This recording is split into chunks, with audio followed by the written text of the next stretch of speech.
Julius student, तो कल तक हमने कंडीशनल प्रोबेबिलिटी किया था और मल्टीप्लिकेशन थ्योरम ऑन प्रोबेबिलिटी किया था और उसके बेस पे हमने कुछ क्वेश्चंस किए थे। देखिए वो कंडीशनल प्रोबेबिलिटी का मैथमेटिकल स्टेटमेंट क्या था। Probability of E when F is given, this is equal to probability of E intersection F divided by probability of F provided that probability of F is not equal to 0। ये था mathematical statement conditional probability का।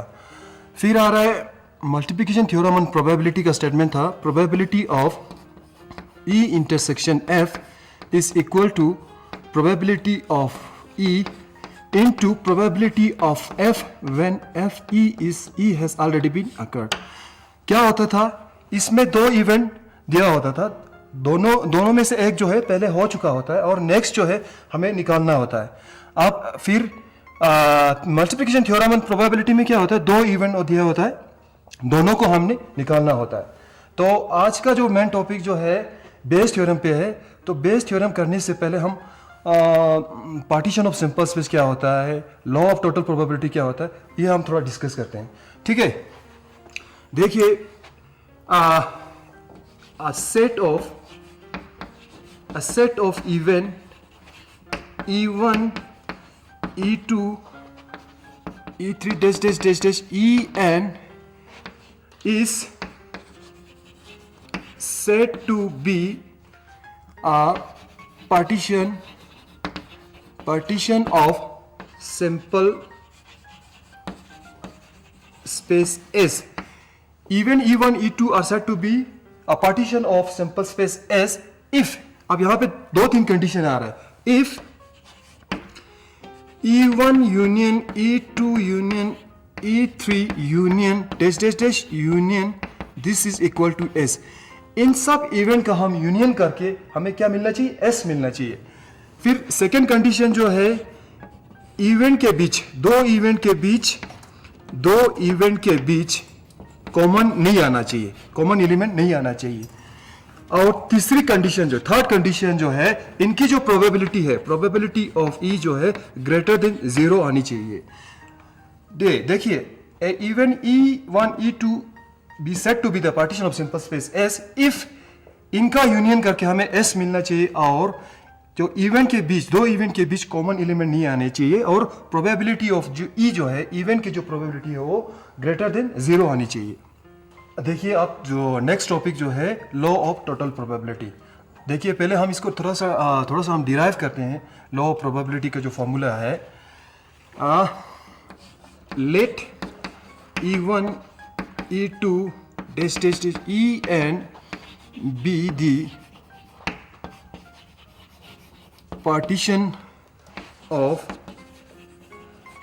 simple space S। हम suppose करते हैं ये जो event जो है सिंपल स्पेस S के पार्टीशन है। देखिए अगर इसका पार्टीशन होगा तो S is equal to E1 union E2 union dash dash union En। इनका यूनियन करके हमें S मिलना चाहिए। ठीक है, अब हम यहां पे एक इवेंट डिफाइन करते हैं A। अगर हम ये A जो A और S के बीच अगर हम इंटरसेक्शन निकाले तो हमें क्या आएगा, A और S के बीच अगर हम इंटरसेक्शन ले तो हमें क्या मिलेगा, A। देखिए मैं आपको यहां पे शो करता हूं। देखिए एक सिंपल स्पेस है, इसमें 1 2 3 4 5 6 है। अब यहाँ पे मैं एक इवेंट डिफाइन करता हूँ, इवेंट ऑड नंबर क्या क्या है इसमें, 1 3 5। अगर इन दोनों का हम इंटरसेक्शन ले, A intersection S, this is equal to ये और ये कॉमन, 3 कॉमन 5 कॉमन, 1 3 5, ये क्या है A। दिस मीन ये सेटिस्फाई हो गया। आप देखिए A is equal to A intersection S, A intersection, देखिए आप S के वैल्यू जो है इस पे पुट करना है, E1 union E2 union E3 dash dash union En। आप सिंप्लीफाई कीजिए इसके आगे, A intersection E1 union A intersection E2 union dash dash dash A intersection E N, आप इसका प्रोबेबिलिटी लीजिए. Probability of A is equal to probability of A intersection E one union A intersection E two union dash dash dash union A intersection E one. अब ये जो probability है आप distribute कीजिए. यहाँ पे आएगा probability of A intersection E one. अब यूनियन को हम और यानी कि प्लस करके यहाँ पे हम प्रोसीड करते हैं. Plus probability of A intersection E two plus dash dash plus probability of A intersection E one. अब देखिए, अब यहाँ पे क्या करना है, हमने probability of A intersection E one की जगह पे यहाँ पे हमने यूज़ करना है multiplication theorem on probability. Multiplication of theorem on probability. देखिए, probability of E one into probability of A when E one is given dash dash dash probability of E N into probability of A when En is given. Probability of A is equal. ये है हमारा total law of probability. अब देखिए, जो law of total probability जो है वो कैसे हमने अप्लाई करना है, इसके रूल को कैसे अप्लाई करना है, कहाँ करना है, इसके लिए हमने एक एग्जांपल, हम यहाँ पे एग्जांपल दिखाएंगे आपको. देखिए, इसमें कह रहा है कि ए bag contain 2 black ball and 3 red ball. देखिए, हमारे पास 2 बैग है, इसमें 2 रेड बॉल है और फर्स्ट वाले बैग में 2 रेड बॉल 2 ब्लैक बॉल और 3 रेड बॉल है, और सेकेंड वाले में 3 ब्लैक बॉल और 2 रेड बॉल है. अब कह रहा है कि ए bag is selected randomly and a ball is drawn. हमने क्या करना है, यहाँ से 2 बैग में से एक रेंडमली हमने एक बैग को फर्स्ट वाले या सेकंड को फर्स्ट और सेकंड में से एक बैग को हमने सेलेक्ट करना है रेंडमली. फिर उसमें से एक बॉल हमने ड्रॉ करना है. फिर कह रहा है कि find the chances that the ball drawn is red. देखिए, इसको हम E1 मान के चलते हैं, इसको हम E2 मान के चलते हैं. देखिए, आप हमने हमारे पास 2 काम है. पहले हमने बैग को सेलेक्ट करना है, उसके बाद हमने बॉल ड्रॉ करना है. देखिए, आप probability of getting E1 bag first को चूज करने का जो प्रोबेबिलिटी है वो 1/2 है, और probability of getting E2 this is equal to 1/2. ये भी 2 है क्योंकि इसमें 2 बैग है, 2 में से हमने एक चूज करना है. ठीक है. अब ये कह रहा है कि जो बॉल हमने ड्रॉ किया था वो रेड होनी चाहिए. अब यहाँ पे एक इवेंट डिफाइन करते हैं. ए जो है, a ball drawn is red. देखिए, अगर हमने वो जो बॉल जो E1 से निकाला हो तो इसकी प्रोबेबिलिटी क्या हो सकती है, देखते हैं हम.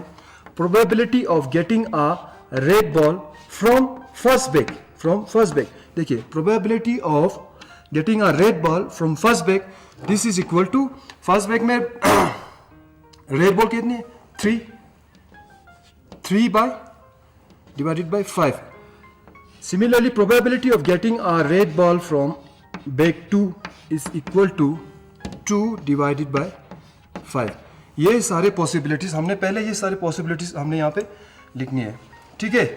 अब कह रहा है कि find the chances that the ball drawn is red. अब हमने चांसेस देखने, बस लॉ ऑफ प्रोबेबिलिटी के फॉर्मूले में हमने पुट करनी है. देखिए, यहाँ for probability of getting a red ball, देखिए इसमें कह रहा है probability of E1, probability of E1 1/2 आ रहा है, into probability of A from E1, probability of A red ball from E1 3/5 plus probability of E2 आ रहा है हमारा 1/2 इंटू इसका आ रहा है 2/5. सॉल्व कीजिए, 3 1 is 3, 2 5 is 10 plus 2 5 is 10. This is equal to 10 5 1 is 5 5 2 is 10. ये है हमारा रिक्वायर्ड प्रोबेबिलिटी. अब देखिए, नेक्स्ट टॉपिक जो है बेस थ्योरम. अब हम इसका जो बेस थ्योरम का जो फॉर्मूला है हम सिंपल मेथड से थोड़ा डिराइव करते हैं. देखिए, फ्रॉम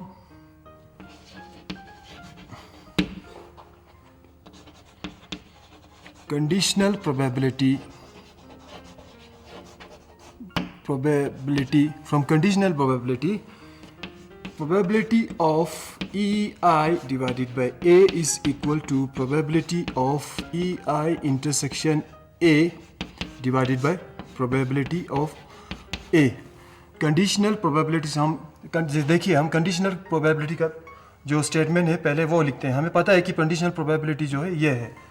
अब फिर उसके बाद यहाँ पे मल्टीप्लिकेशन थ्योरम ऑफ प्रोबेबिलिटी हम यहाँ पे यूज़ करेंगे। मल्टीप्लिकेशन थ्योरम में क्या था, प्रोबेबिलिटी ऑफ दो इवेंट था ई इंटरसेक्शन ए, तो probability of E into probability of A when E has already been occur, ये हमने यहाँ पे अप्लाई करना। देखिए probability of E I into probability of A divided by E I divided by probability of A, therefore probability of EI divided by A। अब देखिए यहाँ पे probability of A है, इसकी जगह पे हमने लॉ ऑफ टोटल प्रोबेबिलिटी का जो फॉर्मूला है वो हमने उठा के यहाँ पे डालनी है। देखिए लॉ ऑफ टोटल प्रोबेबिलिटी में क्या था, probability of A is equal to probability of E1 into probability of A divided by E1 plus probability of E2 into probability of A divided by E2 plus dash plus probability of En into probability of A when E is given। ये हमने उठा के यहाँ पे डालनी है। देखिए probability of EI into probability of A divided by EI, probability of A, law of total probability को उठा के हमने यहाँ पे डाली। Probability of E I into E one, probability of A into E one plus dash plus probability of E N into probability of A divided by E N. ये है हमारा बेस थ्योरम का फॉर्मूला। अब देखिए हम Bayes theorem के base पे हम एक क्वेश्चन करते हैं। इसमें कह रहा है कि ए bag contain 4 red ball and 4 black balls, ठीक है। Another bag contains 2 red ball and 6 black ball. देखिए इसमें कह रहा है कि 2 बैग है, फर्स्ट बैग में 4 रेड बॉल और 4 ब्लैक बॉल है। फिर कह रहा है कि सेकेंड बॉल में 2 रेड बॉल और 6 ब्लैक बॉल है, ठीक है। फिर कह रहा है one of the bag is selected at random, इनमें से हमने एक रैंडमली सेलेक्ट करना है। ये जो है बैग 1 बैग 2, इनमें से 2 में से हमने एक बैग सेलेक्ट करना है रैंडमली। देखिए अब इसको हम E1 मान के चलते हैं, इसको हम E2। देखिए इसका प्रोबेबिलिटी निकालेंगे। Probability of E1 this is equal to 1/2, इसका भी probability of E2 this is equal to 1/2। फिर कह रहा है a ball is drawn from the bag which is found to be red. अब ये जो बॉल हमने पिक किया था वो रेड होनी चाहिए। यहाँ पे हम एक इवेंट डिफाइन करेंगे, A is equal to drawn ball is red. अब देखिए जो बॉल, ये जो रेड बॉल है अगर हमने E1 से निकाली हो तो उसका प्रोबेबिलिटी क्या हो सकती है, probability of getting a red ball from E1 bag 1 में से, probability of getting red ball from E1 bag 1, 4 divided by 8 this is equal to 4 1 4 4 2 8। फिर probability of getting red ball from bag 2 E2 this is equal to bag 2 में red ball कितने 2 divided by 8, 2 1 2 2 4 8। ये आया हमारा सारे possibilities. अब हमने क्या करना है, फिर कह रहा है इसमें find the probability that the ball is drawn from the first bag. देखिए जो बॉल हमने ड्रॉ किया था, probability of getting a red ball, probability of getting a red ball from first bag, ये हमें निकालनी है, ठीक है। ये आएगा probability of E1 into probability of A divided by E1 divided by probability of E1 into probability of A E1 plus probability of E2 into probability of A divided by E2. अब क्या करना है, हमने value put करनी है. Probability of E1 कितना है, 1/2. Probability of A when E1 is given, this is equal to 1/2 divided by probability of E1 1/2, इसका भी 1/2 प्लस E2 का आ रहा है 1/2 AEI2 1/4. आप सिंप्लीफाई कीजिए इसको, 1/4 डिवाइडेड बाय 1/4 प्लस 1/8. अब देखिए यहाँ पे करना है 1/4 डिवाइडेड बाय, एलसीएम ले लीजिए, इसका 8 आ रहा है, 4 इसका आ रहा है 2, इसका 1, फिर आ रहा है 1/4 डिवाइडेड बाय 3 डिवाइडेड बाय 8, फिर आएगा इसका 1/4 इंटू 8 डिवाइडेड बाई 3, 4 1 ज़ा 4, 4 2 ज़ा 3. इसका रिक्वायर, ये है हमारा रिक्वायर प्रोबेबिलिटी. 2/3 इस हमारा रिक्वायर प्रोबेबिलिटी है. देखिए ये क्वेश्चन भी बेस थ्योरम के बेस पे है. इसमें कह रहा है देयर आर 3 कॉइन, हमारे पास क्या है 3 कॉइन है, 1 2 3. कह रहा है कि 1 इज 2 हेडेड कॉइन. फर्स्ट वाले में क्या है, दोनों साइड दोनों फेस पे हेड है, 2 हेडेड कॉइन दोनों फेस पे हेड है. फिर कह रहा है another is bias coin that comes up head 70%. इसमें कह रहा है कि ये बायस कॉइन है, इसमें सेटिंग किया हुआ है कि 75% जो है हेड आने की चांसेस होते हैं इसमें. ठीक है. फिर कह रहा है third is an unbiased coin. Third जो है नॉर्मल कॉइन है जिसके फर्स्ट साइड पे हेड है, दूसरी साइड पे टेल है. फिर कह रहा है one of the three is chosen randomly and toss. इनमें से एक हमने चूज करना है और टॉस करना है. देखिए हम इसको E1 मान के चलते हैं, इसको E2, सपोज ये इसका 3. अब हम इसका प्रोबेबिलिटी निकालेंगे. Probability of E1 is equal to, total इसमें कितने कॉइन है 3 और 1/3. Probability of E2 1/3. Probability of E3 is equal to 1/3. फिर कह रहा है one of the three choose randomly toss, it shows head. अब जब हमने टॉस किया तो क्या शो कर रहा है, हेड. तो यहाँ पे एक हम इवेंट डिफाइन करेंगे, A it shows head. देखिए अब हम निकालेंगे probability of getting head from first coin E1. First coin में से हमने हेड की प्रोबेबिलिटी निकालनी है. फिर probability of getting a head from second coin, फिर probability of getting a head from third coin.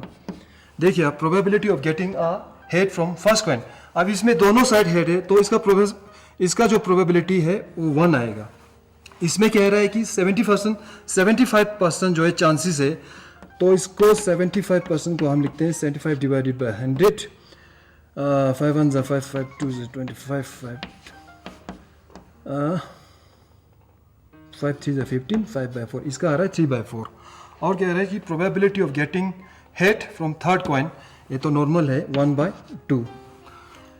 अब हमने क्या करना है, फिर कह रहा है कि what is the probability that it was the 2 headed coin.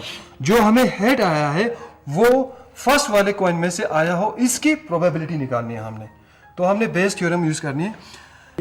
Probability of getting head from 2 headed coin, this is equal to probability of E1 into probability of AE1 divided by probability of E1 into probability of A divided by E1 plus probability of E2 into probability of A E2 plus probability of E3 into probability of A divided by E3.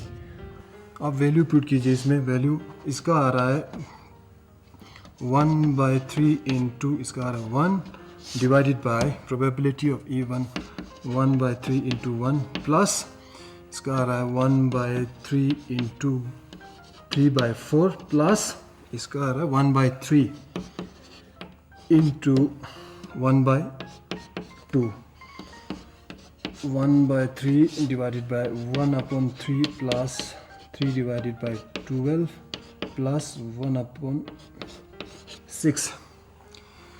फिर इसका LCM ले लीजिए। यहाँ पे इसका 1/3 और 1 इसका LCM आएगा, इसका एलसीएम आएगा 12, फिर आएगा 4 3 प्लस 2, फिर आ रहा है 1/3 divided by 4 5 6 7 8 9 9 divided by 12 1/3 12 divided by 9 3 4 12। ये है हमारा रिक्वायर्ड प्रोबेबिलिटी 4/9। और ये सारे जो क्वेश्चन है हमने किया, जो अभी क्वेश्चन किया था ये बेस थ्योरम के बेस पे हमने थोड़ा क्वेश्चन किया था।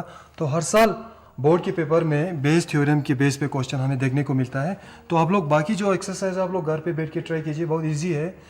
मैथ्स में प्रैक्टिस के बिना कुछ नहीं होता है, आप लोग घर पे बैठ के खूब प्रैक्टिस कीजिए। तो आज के लिए इतना ही काफ़ी है। कल हम फिर नेक्स्ट टॉपिक लेके आएंगे, तब तक के लिए जुड़े।